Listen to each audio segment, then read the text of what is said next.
Bismillahirrahmanirrahim. Assalamualaikum warahmatullahi wabarakatuh. Channel sertifikasi guru, media sharing, informasi, dan edukasi seputar pendidikan profesi dan sertifikasi guru Indonesia.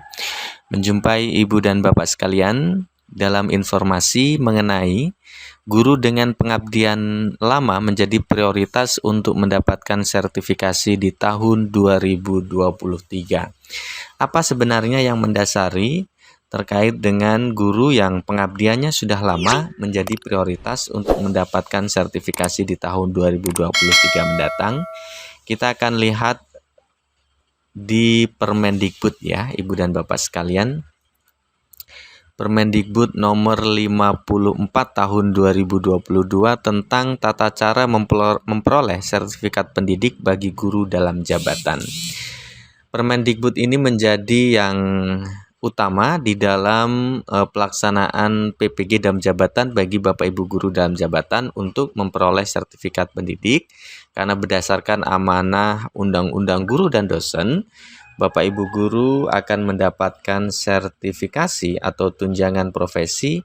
Syaratnya adalah harus memiliki sertifikat pendidik. Nah, oleh karena itu, Bapak dan Ibu yang belum memiliki sertifikat pendidik harus mempunyai sertifikat pendidik.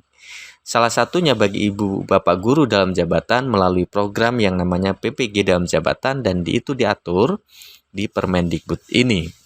Nah, Ibu dan Bapak sekalian, sebelum sampai pada informasi yang utama, kita akan mengenal terlebih dahulu siapa yang disebut Bapak Ibu guru dalam jabatan, yaitu Bapak Ibu guru yang sudah mengajar diangkat sampai dengan tahun 2025 mendatang. Kemudian guru dalam jabatan ini terbagi atas 3. Yang pertama, Ibu guru yang punya sertifikat pendidik.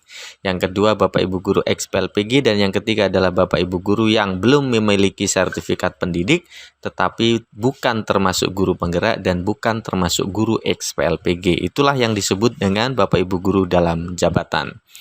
Lalu untuk mendapatkan sertifikat pendidik, Ibu dan Bapak sekalian perlu memenuhi persyaratan. Salah satunya adalah guru selama 3 tahun terakhir aktif mengajar. 3 tahun terakhir aktif mengajar sudah bisa mengikuti program PPG, apalagi Ibu dan Bapak guru yang sudah lama mengabdi ya. Pastikan juga syarat kedua harus terpenuhi Ibu dan Bapak sekalian, yaitu memiliki kualifikasi akademik sarjana atau diploma, yang ini juga harus linier ya. Jadi ada aturannya. Bapak Ibu guru yang belum S1 atau D4 maka tidak memenuhi persyaratan ini. S1 dan D4 adalah amanah dari Undang-Undang Guru dan Dosen bahwa setiap guru harus memiliki kualifikasi akademik sarjana, S1 atau diploma 4. Lalu syarat berikutnya memiliki NUPTK, berusia paling tinggi 58 tahun, sehat jasmani rohani, bebas narkotik, berkelakuan baik, dan tentunya yang paling penting adalah juga terdaftar pada sistem data pokok kependidikan kementerian pada poin H. Bapak Ibu guru yang sudah lama mengabdi, saya yakin sudah terdata pada data pokok pendidikan kementerian, dan poin A sampai dengan poin H semua sudah terpenuhi ya. Nah, kemudian di pasal 14 bagi calon mahasiswa yang dinyatakan lulus seleksi. Nah, jadi Bapak Ibu guru sekalian, untuk mendapatkan sertifikat pendidik mengikuti program PPG dalam jabatan ada 2 seleksi yang harus diikuti, yaitu seleksi administrasi dan seleksi akademik ya. Tetapi ya, kita akan langsung ke poin 3 ya. Penentuan keikutsertaan calon mahasiswa sebagaimana dimaksud pada ayat 2 dengan mempertimbangkan kriteria. Meskipun sudah lulus administrasi dan lulus seleksi akademik, pemerintah masih akan mempertimbangkan yang paling pertama adalah masa kerja paling lama.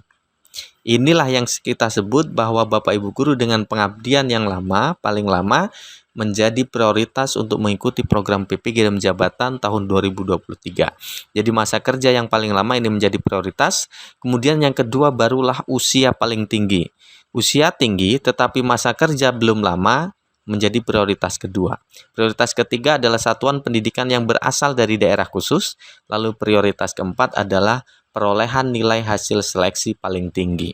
Jadi Bapak dan Ibu sekalian, masa kerja yang paling lama ini menjadi prioritas untuk Ibu dan Bapak sekalian mendapatkan kesempatan mengikuti PPG dalam jabatan yang kemudian pada akhirnya Ibu dan Bapak sekalian akan mendapatkan sertifikasi guru.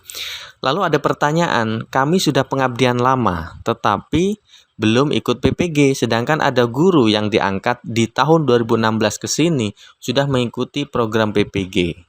Bagaimana masa kerja paling lama ini menjadi prioritas utama atau menjadi pertimbangan utama? Kita akan lihat mengapa itu terjadi, Ibu dan Bapak sekalian, karena terkait dengan kuota ya, Ibu dan Bapak sekalian. Bapak Ibu guru yang kategori guru dalam jabatan itu terbagi atas 2. Bapak Ibu guru yang TMT-nya ya, tanggal mulai tugasnya itu sampai dengan Desember 2015 kita sebut sebagai kategori 1. Bapak Ibu guru yang TMT-nya mulai 2016 sampai dengan ke sini 2025 nanti disebut kategori kedua. Kenapa Bapak Ibu guru TMT mulai 2016 sudah ada yang mengikuti PPG, sedangkan yang TMT-nya 2015 bahkan sebelum 2015 belum ikut PPG? Karena berkaitan dengan kuota, Ibu dan Bapak sekalian. Bapak Ibu guru dengan TMT sampai dengan Desember 2015 kuotanya 40.000, terbagi atas 2 angkatan, diperebutkan oleh 1.138.000 sekian calon peserta yang TMT-nya sampai dengan Desember 2015. Sedangkan Ibu dan Bapak guru yang TMT-nya 2016 sampai dengan sekarang kuotanya 36.000, diperebutkan 428.000 sekian calon peserta. Kalau kita lihat di sini maka persentasenya besar pada guru dengan kategori kedua, karena 36.000 diperebutkan oleh 400.000 sekian ya. Sedangkan yang ini 40.000 tapi oleh 1 juta sekian. Itulah mengapa Bapak dan Ibu sekalian Bapak Ibu guru yang TMT-nya sampai dengan Desember belum terangkut, sedangkan yang TMT-nya 2016 ke sini sudah terangkut karena berkaitan dengan kuota tadi. Oleh karena itu, mudah-mudahan kita akan berharap dan berdoa tentunya di 2023 kuota bagi Bapak Ibu guru yang diangkat TMT-nya sampai dengan Desember 2015 akan lebih banyak ya, TMT-nya kuotanya, karena calon pesertanya juga lebih banyak. Begitu ya Ibu dan Bapak sekalian. Jadi itu yang perlu kita pahami sama-sama. Lalu kemudian pemerintah melalui Permendikbud ini juga di pasal 15 memberikan kemudahan bagi Ibu dan Bapak guru dengan pengabdian lama ya. Sebagai contoh, kalau PPG dilaksanakan sebenarnya adalah 36 SKS atau 1 tahun. Tetapi bagi Bapak Ibu guru dalam jabatan, kegiatan pembelajaran 36 SKS 1 tahun itu terbagi atas 2. Yang pertama, rekognisi pembelajaran lampau atau penghargaan bagi Bapak Ibu guru karena pengabdiannya, dihargai nanti berapa SKS, sehingga pembelajaran program studi PPG-nya diikuti oleh Bapak Ibu juga dalam kapasitas berapa SKS begitu ya. Nah, pembagiannya begini, Bapak Ibu guru di pasal 16, Bapak Ibu guru yang sudah punya sertifikat guru penggerak dan Bapak Ibu guru ex-PLPG diberikan rekognisi pembelajaran setara dengan 36 SKS. Jadi, Bapak Ibu guru penggerak dan ex-PLPG dihargai ya pengabdiannya dengan 36 SKS sehingga tidak perlu mengikuti proses pembelajaran PPG. Hanya perlu mengikuti ujian akhirnya saja, UKM PPG dalam bentuk uji pengetahuan. Itu yang diberikan penghargaan. Dan itu hanya bisa didapatkan oleh Bapak Ibu guru dengan pengabdian lama ya untuk pendidikan untuk ex-PLPG ini. Nah, untuk guru penggerak tentu bisa didapatkan oleh siapapun ya. Apakah dengan pengabdian TMT-nya 2016 ke sini atau TMT sampai dengan Desember 2015. Kategori 1 maupun kategori 2 bisa sama-sama mendapatkan sertifikat guru penggerak kalau mengikuti program guru penggerak.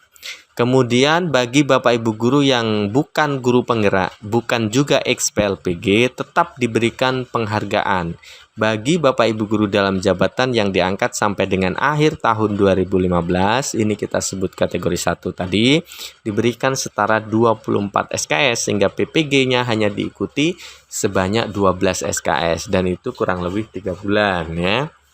Sedangkan guru kategori 2 untuk yang diangkat 2016 sampai 2025, rekognisi pembelajaran lampau diberikan 18 SKS sehingga proses PBG yang harus diikuti juga 18 SKS. Itulah yang membedakan Bapak dan Ibu pada pelaksanaan program PPG guru senior dan guru junior lah gitu ya, atau kategori 1 dan kategori 2. Kalau 2023 nanti penyelenggaraannya masih sama dengan penyelenggaraan PPG dalam jabatan di 2022, maka setidaknya ada 10 proses yang harus Ibu dan Bapak lalui. Pertama adalah pendaftaran dan seleksi administrasi. Ini nanti akan diinformasikan melalui akun SIM PKB Ibu dan Bapak guru masing-masing. Setelah lulus administrasi, maka Ibu dan Bapak akan ditetapkan menjadi calon peserta PPG yang harus mengikuti seleksi akademik.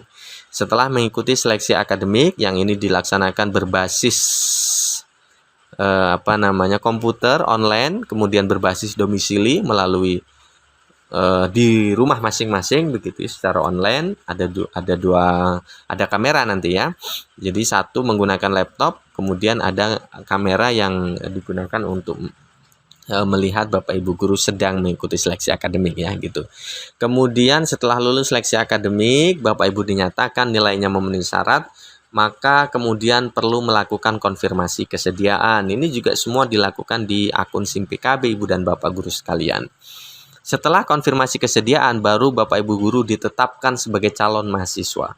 Calon ya, ditetapkan sebagai calon karena nanti perlu lapor diri ke LPTK. Kalau tidak bersedia, maka akan diikutkan pada gelombang-gelombang berikutnya ataupun tahun-tahun berikutnya.